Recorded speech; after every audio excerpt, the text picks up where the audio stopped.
berspesialisasi dalam alkimia. Bahkan mereka memiliki organisasi alkemis terbesar di dunia.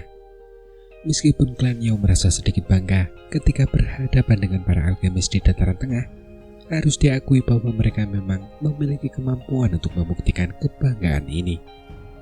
Mungkin karena garis keturunan mereka, sangat mudah bagi anggota klan Yao untuk mempelajari cara memurnikan pil obat. Selain itu, klan tersebut tidak kekurangan individu dengan bakat pelatihan yang luar biasa. Oleh karena itu, mungkin memang benar bahwa klan Yao tidak memiliki banyak alkemis dengan keterampilan yang setara dengan para Grandmaster alkemis yang cukup terkenal di dataran tengah. Tetapi, tidak sulit juga untuk menemukan individu-individu luar biasa di dalam klan mereka. Karena mereka memiliki modal sebesar itu, mereka pasti akan merasa bangga jika dibandingkan dengan alkemis lainnya. Tentu saja, ini hanya menggambarkan tingkat menengah di antara para alkemis. Klan Yao tidak memiliki banyak keunggulan dibandingkan para alkemis sejati yang berada di puncak semua alkemis. Lagi pula, kekuatan garis keturunan mereka mungkin memudahkan mereka mempelajari keterampilan alkemis, tetapi mustahil untuk mengandalkannya untuk mencapai puncak dunia alkemis. Terkadang, bakat semacam ini bahkan bisa menjadi penghalang untuk mencapai tingkat puncak. Ini mungkin bisa dianggap sebagai sedikit kerugian dari kekuatan garis keturunan. Semua alkemis dibagi dari tingkat 1 hingga tingkat 9. Tingkat 1 adalah level terendah, sementara tingkat 9 adalah level tertinggi. Para guru alkemis tingkat 9 ini dibagi lagi menjadi 3 level: guru pil harta karun, guru pil misterius, dan guru pil emas. Sedangkan Xiaoyan saat ini telah mencapai level guru pil harta karun setelah menyempurnakan pil harta karun tingkat 9. Namun tentu saja, hal ini belum diverifikasi oleh organisasi manapun. Pada level ini, sebuah faksi tidak dapat lagi membantunya memverifikasi tingkatnya karena mereka yang setingkat dengannya sudah berada di puncak dunia alkemis. Seorang guru pil misterius dianggap sebagai puncak dunia alkemis di benua ini. Hampir tidak ada satupun dari mereka. Bahkan sudah hampir 1000 tahun sejak seseorang menjadi guru pil emas. Jadi selama kurun waktu itu, tidak ada yang mampu memurnikan pil emas tingkat 9. Di atas guru pil emas terdapat kelas D yang legendaris, dan kelas D adalah yang tertinggi dan tak seorang pun bisa melampauinya. Bagi sebagian besar yang hadir, bagian pertama upacara pengobatan terasa menghibur untuk ditonton. Generasi muda klan Yao memang memiliki bakat yang akan membuat iri seorang alkemis biasa. Mereka yang naik ke panggung adalah alkemis tingkat 6 atau bahkan lebih tinggi. Banyak pemandangan kuali yang muncul, membuat alun-alun itu tampak sangat spektakuler. Tentu saja, dari sudut pandang orang-orang seperti Xiaoyan, penyempurnaan pil tingkat ini seperti sekelompok orang dewasa yang menonton anak-anak kecil berkelahi. Tidak ada yang bisa mereka amati. Oleh karena itu, mereka hanya menutup mata dan memulihkan diri sementara terjadi keributan atas kemunculan banyak pil obat. Bagian pertama upacara pengobatan berlangsung selama beberapa hari. Baru setelah itu, upacara berakhir. Namun untungnya, mereka yang hadir bukanlah orang biasa. Banyak yang bahkan tidak menggerakkan tubuh mereka selama beberapa hari terakhir. Kelopak mata Xiaoyan perlahan terbuka tepat sebelum bagian pertama upacara pengobatan berakhir. Ia melirik para pemuda dari klan Yao dan mengangguk kecil. Setelah beberapa hari mengamati, ia telah melihat betapa kuatnya klan Yao. Banyak dari mereka memiliki bakat luar biasa. Jika mereka beruntung, mereka akan dapat memperoleh tempat di dunia alkemis di masa depan. Terlebih lagi, dengan memiliki darah baru yang luar biasa, klan Yao akan terus berkembang. Namun tentu saja, itu ada batasnya. Jika klan Yao tidak menghasilkan Dodi elit mengikuti arus waktu, kekuatan garis keturunan mereka secara bertahap akan habis seperti klan Xiao. Pada saat itu, klan Yao kemungkinan besar tidak akan berbeda dengan klan biasa. Meskipun saat itu akan tiba, itu masih jauh di masa depan. Memikirkan hal-hal seperti itu sekarang akan terasa mengkhawatirkan tanpa alasan. Saat mengamati acara selama beberapa hari terakhir, Xiaoyan juga melihat beberapa tokoh yang dikenalnya. Seperti halnya Yao Xingji yang telah memberi Xiaoyan undangan untuk upacara pengobatan telah ditemukan oleh Xiaoyan. Saat ini, keterampilan alkemis Yao Xingji telah berkembang setelah beberapa tahun terakhir pelatihan. dia berhasil masuk ke dalam 5 besar selama upacara pengobatan ini, yang merupakan hasil yang cukup baik. Posisi juara itu telah diraih oleh pria bernama Youdian yang Xiaoyan temui di luar alam api iblis saat itu. Dia seharusnya menjadi orang yang paling menonjol di antara generasi muda klan Yao. Pil obat yang telah disulingnya ternyata telah menarik pil petir 9 warna yang melampaui semua orang. Bahkan beberapa tetua dalam klan Yao tersenyum saat melihat warnanya. Namun, ketika mata mereka tanpa sengaja tertuju pada Xiaoyan yang sedang memulihkan diri dengan mata terpejam di sampingnya Lao, senyum di wajah mereka segera menghilang sebelum berubah menjadi melankolis. Mereka sudah lama mendengar bahwa Xiaoyan sudah mampu memberikan pil obat tingkat 9. Pil petir yang ia tarik adalah petir iblis hitam. Tentu saja, pil petir 9 warna milik Youdian akan tampak pucat dibandingkan dengannya. Suasana stadion ini tidak mereda setelah kompetisi antar generasi muda klan Yao selesai. Sebaliknya, suasana tiba-tiba dipenuhi kegembiraan. Mata-mata yang berkaca-kaca itu melompati stadion dan akhirnya tertuju pada kursi-kursi batu itu. Mereka mengerti bahwa acara utama upacara pengobatan adalah para individu penting yang berdiri di puncak dunia alkemis. Akhirnya akan dimulai, ucap Yalao perlahan membuka matanya saat ini. Ia merasakan suhu stadion tiba-tiba naik, lalu tertawa. Mendengar itu, Xiaoyan juga menyeringai. Tangannya menyentuh cangkir giok dengan lembut. Setelah mengamati selama beberapa hari, tanpa disadari ia merasa sedikit gatal di tangannya. Selain kalian yang akan berpartisipasi dalam acara utama, kemungkinan besar adalah Hun Wuzi, Pak Tua Senong, dan Tetua Wan Huo. Ketiga orang ini luar biasa. Dari segi pengalaman, bahkan aku masih jauh lebih rendah dibandingkan mereka, ucap Yalao. Youdan tidak ikut, ucap Xiaoyan melirik Youdan di kursi pemimpin dan bertanya. Sebagai kepala klan, tentu saja dia harus mengenakan kebanggaan yang sesuai dengan gelarnya, ucap Yalao tertawa. Sesaat kemudian, ia langsung berbicara dengan nada serius. Namun, kemampuan alkemisnya tidak jauh lebih lemah dari kalian berempat, ucap Yalao. Kepala klan Yao adalah pemimpin organisasi terbesar di dunia alkemis. Mustahil baginya untuk meyakinkan orang lain jika dia tidak memiliki kemampuan, ucap Xiaoyan tertawa. Dia tentu saja mengerti maksud Yalao. Lagi pula, betapapun enggannya dia tidak akan meremehkan seorang ahli menakutkan yang kekuatannya telah mencapai doseng bintang 7. Sementara Xiaoyan dan Yalao mengobrol santai, Youdan yang duduk di kursi pemimpin perlahan berdiri. Dan saat itu, semua mata yang hadir tertuju padanya. Hidangan pembuka sudah selesai. Akhirnya tiba saatnya untuk acara utama. Aku yang sudah tua ini mengerti apa yang dipikirkan semua orang, ucap Youdan tersenyum tipis dan melanjutkan ketika semua orang memperhatikannya. Akan ada 4 orang yang berkompetisi dalam upacara pengobatan ini. Aku tidak akan membahas ke-4 orang ini lagi. Aku yakin semua orang di sini mengenal mereka. Pemenang terakhir di antara mereka akan mendapatkan gelar alkemis terbaik di benua ini. Kurasa tidak akan ada yang keberatan jika pemenangnya mengambil gelar itu, ucap Youdan sebelum kembali berkata. Kalian berempat silakan naik ke panggung, ucap Youdan. Ketua klan Youdan benar-benar berterus terang. Aku sudah lama mendengar bahwa upacara pengobatan adalah pertemuan alkemis terbaik di seluruh benua Dogi. Alasan aku datang ke sini hari ini adalah untuk menantang semua orang. Klan Hunku sedikit tertarik dengan gelar alkemis terbaik di benua ini. Karena itu, aku ingin datang ke sini dan mengambilnya, ucap Hun Wuzi. Sosok Hun Wuzi memimpin saat ia muncul di udara setelah suara Youdan terdengar.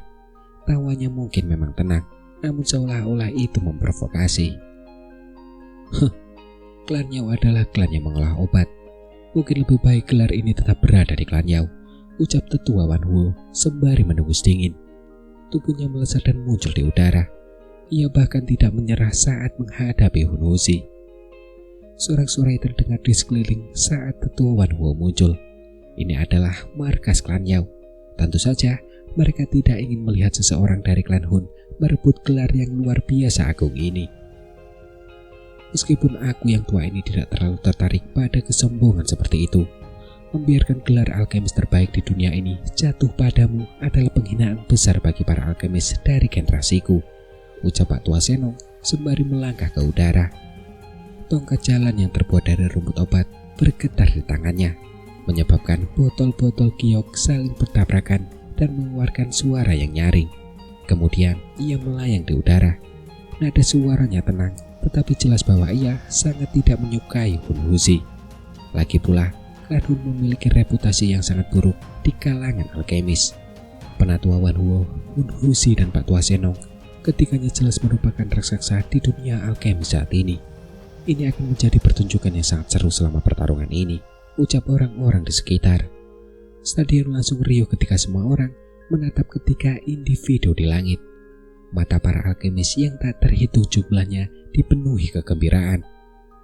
Tingkat yang telah dicapai ketika orang di atas mereka adalah sesuatu yang telah mereka kejar sepanjang hidup mereka. Hun Wuzi melirik Penatua Wan Huo dan Penatua Senong sebelum tersenyum. Ia meletakkan kedua tangannya di belakang punggungnya. Sikap seorang guru terpancar tanpa keraguan. Jika tidak membahas karakter, pencapaian Hun Wuzi dalam keterampilan alkemis memang sesuatu yang patut dikagumi. 3 dari mereka sudah muncul. Siapa orang terakhir? Ucap beberapa orang di sekitar. Tak terhitung pasang mata yang mengamati ketiga sosok itu, tetapi mereka segera menjauh. Setelah itu, mereka berhenti pada seorang pemuda berpakaian hitam di kursi batu. Di sisi lain, Xiaoyan hanya tersenyum saat berdiri di depan mata mereka. Tubuhnya bergetar saat bayangan muncul. Sesaat kemudian, tubuhnya juga muncul di langit diiringi tawa yang jelas. Sudah lama ku dengar tetua Hun Wuzi mencuri keahlian dari Menara Pil. Sekarang Menara Pil juga menjadi anggota Istana Langit. Sebagai anggota Istana Langit, Xiaoyan ingin mewakili Menara Pil untuk menantang ketua Hun Wuzi. Tolong beri aku pelajaran, ucap Xiaoyan. Banyak orang diam-diam mulai berkeringat setelah mendengar tawa Xiaoyan yang jelas. Kata-katanya memang agak mengerikan. Sepertinya aliansi Istana Langit dan Klan Hun memang saling membenci. Lidahmu benar-benar setajam silat. Kalau ini tentang menantangku, bahkan gurumu Yao Chen pun tidak memenuhi syarat, ucap Hun Wuzi sembari tertawa kecil, tetapi wajahnya tidak menunjukkan sedikit pun kemarahan karena kata-kata Xiaoyan. Sepertinya ia membanggakan temperamennya yang sangat baik. Namun, tatapan matanya yang biasa ia gunakan untuk menatap Xiaoyan begitu dingin. Ada niat memusnahkan yang samar-samar terpancar di dalamnya. Guru bilang, aku seharusnya bisa menghadapimu. Jadi, dia tidak perlu ikut campur, ucap Xiaoyan sembari membelai dagunya. Senyum di wajahnya sangat cemerlang, namun kata-kata yang diucapkannya jelas tidak memberikan wajah Hun Wuzi. Baiklah, kalau begitu, aku agak penasaran, ucap Hun Wuzi sembari tertawa pelan. Setelah itu, ia berhenti mengucapkan kata-kata yang tidak perlu. Dengan lambaian lengan bajunya, api hitam meletus dari tubuhnya ke segala arah. Api itu membentuk kuali api hitam setinggi 1000 kaki di langit di depannya. Ada kekuatan melahap aneh yang samar-samar terpancar dari kuali api itu. Api pelahap ketiadaan, gumam Xiaoyan. Xiaoyan, tetua Wan Huo, dan Pak Tua Senong tiba-tiba memfokuskan pandangan mereka. Mereka berteriak dengan suara berat saat melihat kuali api yang terbentuk oleh api hitam itu. Tidak disangka, api surgawi itu benar-benar mendarat di tangan Klan Hun, gumam Pak Tua Senong sembari mengerutkan kening. Matanya dipenuhi ekspresi muram saat menatap kuali api hitam itu. Sebagai salah satu tetua dari alkemis, ia jelas menyadari kekuatan api pelahap ketiadaan. Panggil api surgawi di dalam tubuh kalian. Api pelahap ketiadaanku mendambakan rasanya, ucap Hun Wuzi tersenyum sambil menatap Xiaoyan dan dua lainnya, lalu tertawa. Itu hanyalah benih api dari api pelahap ketiadaan, tetapi kau malah bersikap begitu mendominasi, ucap Xiaoyan tertawa pelan. Meskipun perasaan yang diberikan api pelahap ketiadaan dalam diri Hun Wuzi jauh lebih kuat daripada yang dirasakan dari ketua awal jiwa, itu masih belum mencapai tingkat menakutkan dari api pelahap sejati. Dan jelas bahwa api pelahap ketiadaan di tangan orang ini juga merupakan benih api. Hun Wuzi sedikit menyipitkan matanya mendengar nada bicara Xiaoyan. Ia tak menyangka Xiaoyan bisa mengenali api secepat ini. Namun, ia langsung tertawa. Xiaoyan memang bisa mengenali api pelahap ketiadaan miliknya. Tetapi Xiaoyan tidak menyadari bahwa api pelahap ketiadaan miliknya bukanlah api benih biasa. Api pelahap ketiadaan sangatlah misterius. Hanya segelintir orang langka yang menyadari bahwa benih api dari api pelahap ketiadaan dapat dipisahkan menjadi beberapa tingkatan. Di antara sekian banyak benih api biasa, terdapat dua jenis benih api misterius. Keduanya disebut api benih langit dan api benih bumi. Api pelahap ketiadaan di tangannya adalah api benih bumi. Api benih bumi yang disebut-sebut ini bisa dianggap sebagai bentuk bayi dari api pemakan ketiadaan dari sudut pandang tertentu. Kekuatannya jauh dari apa yang bisa dibandingkan dengan api benih biasa di tangan ketua awal jiwa. Meskipun api benih seperti itu relatif kuat, jika induk apinya rusak, banyak api benih yang terhubung dengannya akan secara otomatis menghilang dan berubah menjadi energi esensi yang akan berkumpul di tubuh utama. Hal semacam itu dianggap rahasia, bahkan Yalou dan Xiaoyan belum pernah mendengar informasi ini. Oleh karena itu, mereka hanya dapat mengidentifikasi api surgawi di tangan Hunuzi sebagai api benih. Mereka tidak dapat mengidentifikasi bahwa itu adalah bos api benih bumi. Tetapi bahkan jika mereka mengenalinya, ekspresi Xiaoyan tidak akan memucat. Api teratai iblis pemurnian di dalam tubuhnya telah bermutasi setelah bergabung dengan begitu banyak api surgawi. Lupakan api pelahap ketiadaan ini yang hanya merupakan benih api. Bahkan jika api pelahap ketiadaan yang sebenarnya turun, Xiaoyan mungkin tidak akan takut. Apakah kamu bisa menelan api surgawi kami? Akan bergantung pada kemampuanmu, ucap Penatua Wan Huo. Penatua Wan Huo menembus dingin. Ia segera melambaikan lengan bajunya. Tiba-tiba, angin hitam samar bersiul darinya. Angin kencang itu bergerak cepat di udara. Jika diperhatikan dengan seksama, ternyata itu bukanlah angin kencang, melainkan api misterius. 9 api angin tenang, gumam Xiaoyan. Xiaoyan sedikit terkejut saat melirik api angin liar yang dipanggil oleh tetua Wan Huo. Ini bukan pertama kalinya ia melihat api angin 9 ketenangan ini. Saat bertemu Yao Xingji dulu, Yao Xingji membawa api surgawi ini. Tetapi dari penampilannya, sepertinya api surgawi ini telah diambil kembali. Pak Tua Wan Huo, kau semakin mahir menggunakan 9 api angin tenang ini, ucap Pak Tua Senong tertawa terbahak-bahak setelah melihat tetua Wan Huo memanggil api surgawi. Tongkat rumput obat di tangannya dengan lembut menekan ruang kosong. Kemudian ia tertawa dan berkata, "Kalau begitu, aku juga harus melakukannya," ucap Pak Tua Senong. Setelah mengucapkan kata-kata ini, tongkat jalan ramuan obat di tangannya menyala sendiri tanpa adanya api. Api hijau seperti cairan perlahan membumbung, hingga akhirnya api itu membesar tertiup angin. Lapisan demi lapisan kabut menggumpal dari api hijau seperti cairan itu. Ramuan obat misterius yang tak terhitung jumlahnya perlahan tumbuh seiring kabut naik. Mereka bahkan memancarkan kekuatan hidup yang menyebabkan ekspresi seseorang berubah. Ini adalah api surgawi peringkat kelima di peringkat api surgawi, api roh kehidupan, gumam Xiaoyan. Keterkejutan melintas di mata Xiaoyan saat ia mengamati kekuatan hidup yang menyebar. Ekspresi aneh juga terpancar di matanya. Api roh kehidupan menduduki peringkat kelima dalam peringkat api surgawi. Api surgawi ini sangat misterius karena sebagian besar api dipenuhi daya penghancur terlepas dari beragam bentuknya. Namun, api roh kehidupan ini tidak menunjukkan daya penghancur yang terlalu kuat. Sebaliknya, ia dipenuhi dengan daya hidup.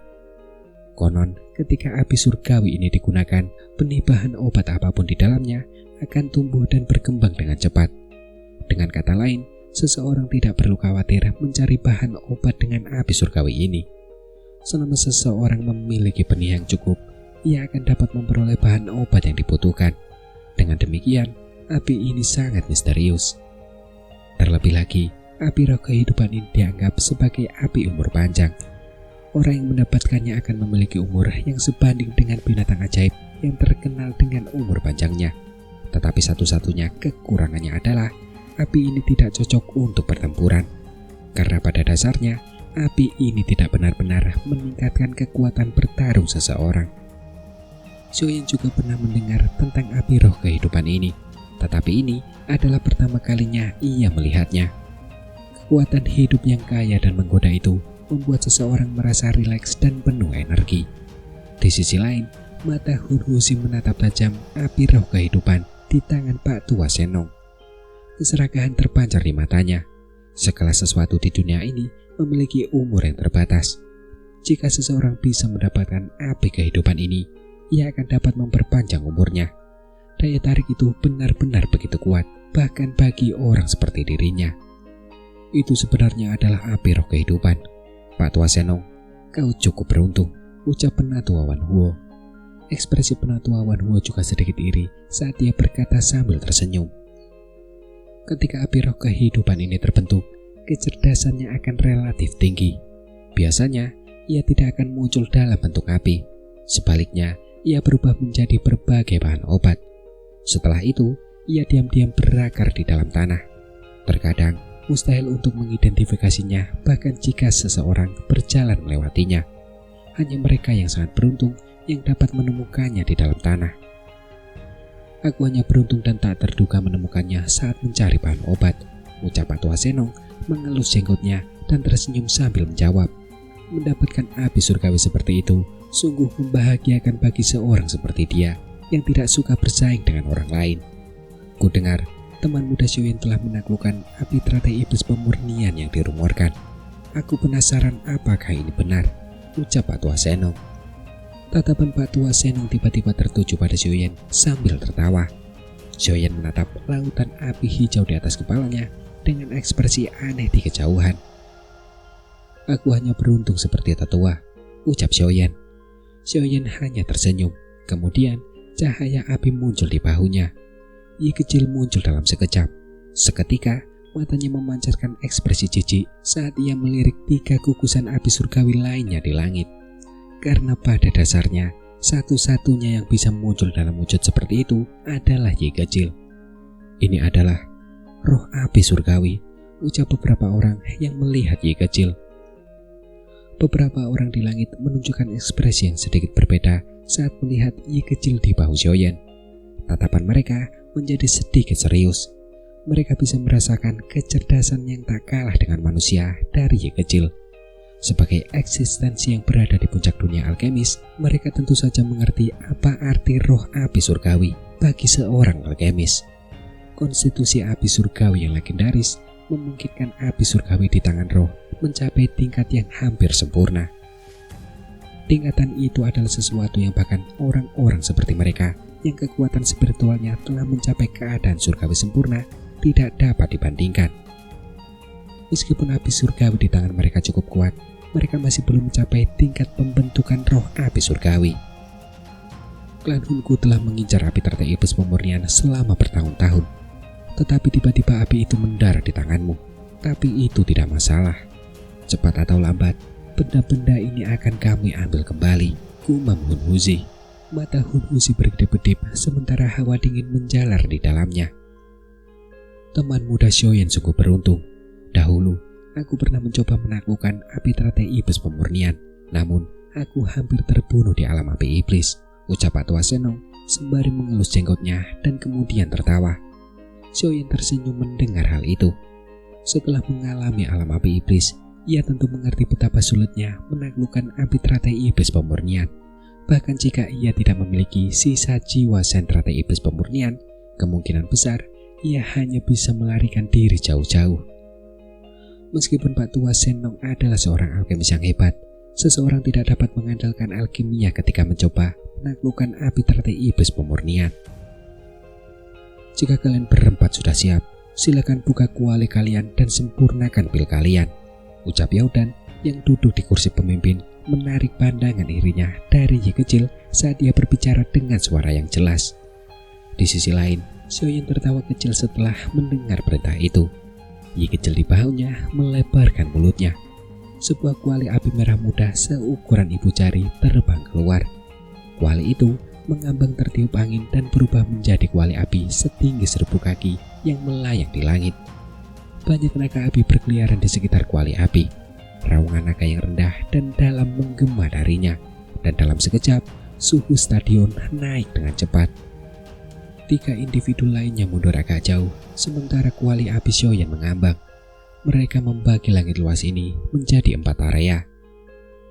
Tubuh Hun Wuxi berkelebat dan muncul di atas kuali api hitam. Setelah itu, ia duduk. Dengan lambaian lengan bajunya, bertonton bahan obat berterbangan ke segala arah. Dalam sekejap, aroma obat yang kaya langsung menyebar ke seluruh langit. Saat ia mulai memberikan pil obat, penatua Wan Huo di kejauhan telah menggunakan 9 api angin tenang untuk membentuk kuali api. Pada level mereka bisa melakukannya tanpa kuali obat karena mereka dapat menggunakan api surgawi mereka secara acak untuk membentuk kuali obat berkualitas tinggi. Orang yang menciptakan keributan terbesar adalah Pak Tua Shenong. Lautan api hijau yang seperti cairan menyebar dengan cepat sebelum ia duduk di dalam lautan api. Ia melambaikan lengan bajunya dan banyak benih bahan obat yang mengandung aroma aneh berhamburan dengan cepat. Hingga akhirnya mereka jatuh ke lautan api. Selain itu, benih-benih itu dengan cepat tumbuh di depan banyak mata yang tercengang.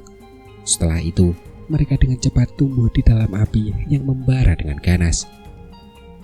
Pak Tua Shenong tersenyum sambil memandangi ramuan obat yang tumbuh dengan cepat. Ia menjentikkan jarinya dan riak-riak terbentuk di lautan api. Riak-riak itu dengan cepat menggumpal menjadi tetesan cairan hijau murni. Samar-samar terlihat jejak-jejak bibit api muncul dari cairan itu. Kekuatan hidup yang kaya merembes keluar. Cairan hijau itu berhenti di atas banyak bahan obat. Setelah itu, setetes air menetes pelan ke bawah.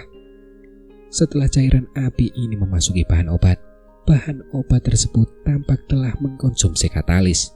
Laju pertumbuhannya melonjak. Dalam 12 menit, banyak benih berubah menjadi berbagai bahan obat langka sebelum tumbuh lagi. Mereka bahkan nampak bergerak riang di dalam lautan api hijau. Itu memang layak menjadi api roh kehidupan, gumam Xiaoyan. Xiaoyan di kejauhan tanpa sadar memuji setelah melihat pemandangan misterius ini. Selain memiliki kemampuan bertarung yang lemah, api roh kehidupan ini sungguh api surgawi impian semua alkemis. Api ini benar-benar akan menjadi benda suci di tangan menara pil atau klan Yao. Meskipun Xiaoyan mengerti bahwa memacu pertumbuhan bahan obat akan sangat melelahkan penggunanya, banyak dari bahan obat ini membutuhkan setidaknya 100 tahun untuk tumbuh. Namun kelelahan ini tidak layak disebut dibandingkan dengan periode waktu yang begitu lama. Xiaoyan mengalihkan perhatiannya setelah memuji api. Ia menatap kuali merah muda yang besar, dan dengan lambaian tangannya, bahan-bahan obat yang padat berhamburan keluar dari cincin penyimpanannya. Akhirnya, mereka berhenti di sekitar kuali api. Jumlah bahan obat yang beragam itu mengerikan, membuat banyak alkemis terdiam. Dibandingkan dengan cara keempat orang ini memurnikan pil, pemurnian pil sebelumnya, termasuk pil petir 9 warna yang ditarik oleh Yao Tian, terasa kecil dan tidak berarti. "Pergilah," ucap Xiaoyan. Bahu Xiaoyan bergetar setelah memanggil ramuan obat. Yi kecil terbang keluar dan memasuki kuali api. Kemudian, sebuah retakan terbentuk di kuali api. Sebuah daya hisap melonjak dan menelan ribuan obat yang melayang di langit. Setelah itu, api tiba-tiba muncul di dalam kuali api. Dia benar-benar ingin memberikan begitu banyak bahan obat menjadi satu, ucap beberapa tetua dari klan Yao. Bahkan wajah para tetua dari klan Yao pun tak sadarkan diri berkedut saat melihat bahan-bahan ini terbang ke dalam kuali. Komposisi yang dibutuhkan dari ribuan bahan obat yang perlu dimurnikan semuanya berbeda. Dan mereka berpikir, mungkinkah semuanya bisa langsung dimasukkan ke dalam kuali api bersamaan. Di sisi lain, Yalo yang duduk di kursi VIP hanya menyeringai sambil menatap Xiaoyan. Ia cukup percaya diri pada Xiaoyan karena kemampuan Xiaoyan sebagai alkemis telah lama melampaui gurunya. Bagaimana cara orang ini berlatih? Dia seusia dengan kita, tapi orang ini bahkan punya kualifikasi untuk bersaing dengan tetua Wan Huo, ucap para anggota generasi muda klan Yao. Banyak anggota generasi muda klan Yao di bawah panggung telah berkumpul, tetapi para pemuda yang sangat bangga dari klan Yao saat ini sedang menderita pukulan hebat saat mereka menatap langit. Bahkan Yao Tian yang telah memperoleh hasil terbaik di awal upacara pengobatan menunjukkan ekspresi muram. Meskipun ia sangat tidak puas di dalam hatinya, perbedaan yang sangat besar antara Xiaoyan dan dirinya tidak dapat diabaikan. Selain Yao Tian, Yao Ling yang sedingin es, yang selama ini dimanjakan semua orang, juga memperhatikan sosok muda yang tenang di langit dengan mata yang indah. Ini adalah pertama kalinya setelah bertahun-tahun ia melihat seseorang yang seusianya bersaing dalam hal pemurnian pil dengan para tetua dunia alkemis seperti tetua Wan Huo. Prestasi seperti itu membuat bahkan seorang jenius yang diberkati seperti dirinya di klan Yao tanpa sadar merasakan kekaguman di dalam hatinya. Yao Xingji, dia tidak terlihat sekuat ini saat kita bertemu dengannya di klanku dulu kan, ucap Yao Ling menoleh ke arah salah satu pelamarnya di sampingnya. Di tempat itu ada orang lain dari klan Yao, orang yang memberi Xiaoyan undangan ke upacara pengobatan, yaitu Yao Xingji. Saat itu dia hanyalah seorang dusun biasa. Meskipun kekuatan spiritualnya kuat, belum mencapai tingkat yang begitu menakutkan, namun tak disangka dia sudah mencapai tingkat seperti itu hanya dalam beberapa tahun, ucap Yao Xingji. Yao Xingji tertawa ketir. Ada nada yang tak terduga dalam suaranya. Saat bertemu Xiaoyan dulu, Xiaoyan membanggakan kekuatan yang serupa. Jika mereka berdua bertarung dalam pertandingan alkemis saat itu, akan sulit untuk memprediksi pemenangnya. Namun, siapa sangka akan ada perbedaan yang begitu besar di antara mereka saat bertemu kembali. Kekuatan spiritualnya sudah berada pada level yang sama dengan penatua Wan Huo. Keadaan surgawi sempurna, ucap Yao Ling. Mata Yao Ling yang indah menatap sosok di langit. Kilatan yang tak biasa berkelebat di dalamnya. Jiwanya berbeda dari orang biasa sejak ia lahir. Kepala klan pernah berkata bahwa jika ia cukup beruntung, ia bahkan mungkin bisa mencapai keadaan jiwa tingkat D yang legendaris itu. Ia selalu bangga dengan kekuatan spiritualnya.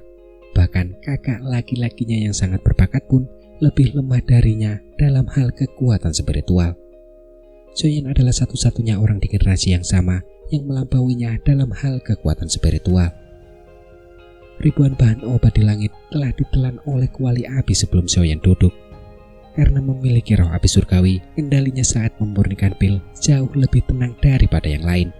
Dengan bantuan Yi kecil yang mengendalikan api surgawinya dengan sempurna, memurnikan bahan obat menjadi tugas yang sederhana dan biasa-biasa saja.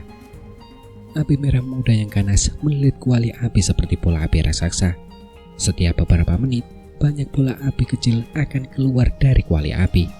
Hingga akhirnya, bola-bola api tersebut berputar mengelilingi kuali api. Gumpalan api ini membungkus berbagai cairan dan bubuk obat. Semuanya merupakan bahan obat yang perlu dimurnikan hingga sangat murni.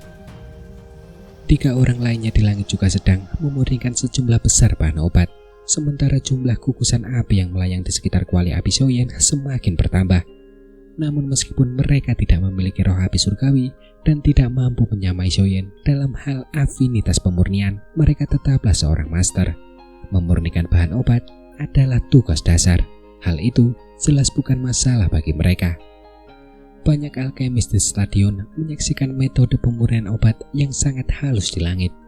Wajah mereka benar-benar tenggelam sementara panas membara terpancar di mata mereka. Proses pemurnian bahan obat ini berlangsung sekitar sehari sebelum Xiaoyan akhirnya membuka matanya. Ia memandangi gugusan api padat yang mengambang di sekitar kuali api sebelum menghela nafas dalam-dalam dan melambaikan tangannya dengan lembut. Banyak gugusan api kembali menyerbu ke dalam kuali api. Tak lama kemudian, fluktuasi energi yang mengejutkan menyebar dengan liar dari kuali obat. Bahkan kuali api pun bergetar hingga mengeluarkan suara berdengung. Tak lama setelah Xiaoyan menyelesaikan pemurnian ramuan obat, Hun Husi membuka kedua matanya. Ia menuangkan banyak cairan obat yang telah dimurnikannya ke dalam kuali obat apinya. Setelah itu, segel tangannya berubah. Terdengar teriakan nyaring. "Kekuatan dunia, dengarkan perintahku," ucap Hun Husi. Setelah teriakan Hun Husi terdengar, angin kencang tiba-tiba menyapu langit. Energi alam yang tak berujung berkumpul sekitar kuali api dari segala arah. Hingga akhirnya, energi itu dilahap oleh daya hisap yang dipancarkan. Hawa penghisapan yang mengerikan ini membentuk badai energi yang berbintik-bintik yang meraung-raung di langit sebelum akhirnya dilahap habis oleh kuali api. Aura pemurnian pil yang mengerikan ini membuat banyak orang menelan ludah dalam diam. Mereka belum pernah mendengar bahwa mereka perlu menyerap energi alami saat memurnikan pil, karena energi berlebihan terkadang dapat merusak keseimbangan khasiat obat yang mengakibatkan kegagalan. Namun, pemikiran ini jelas berasal dari orang biasa. Para tetua klan Yao dan beberapa guru alkemis menunjukkan keterkejutan di wajah mereka saat ini. Bahkan Yodan yang duduk di kursi pemimpin menunjukkan ekspresi yang sangat muram. Mengumpulkan energi alami untuk memurnikan pil.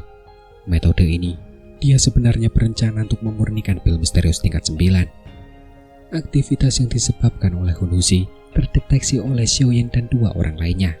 Penatua Wan Huo mengernyitkan alisnya. Ia menengus dingin dan mengubah segel tangannya. Teriakan keras juga terdengar.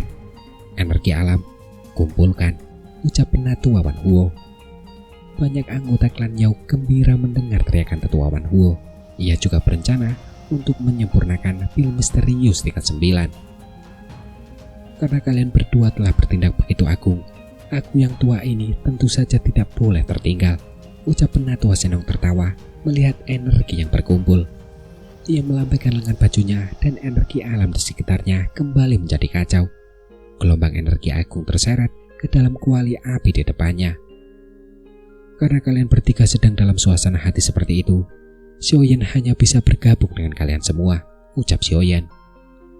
Para alkemis yang hadir menyaksikan gemuruh guntur dan badai energi meletus di langit. Hati mereka bergetar. Mereka berempat ternyata sedang menyempurnakan pil misterius tingkat 9 yang legendaris. Pemandangan seperti itu sungguh kejadian yang sangat langka.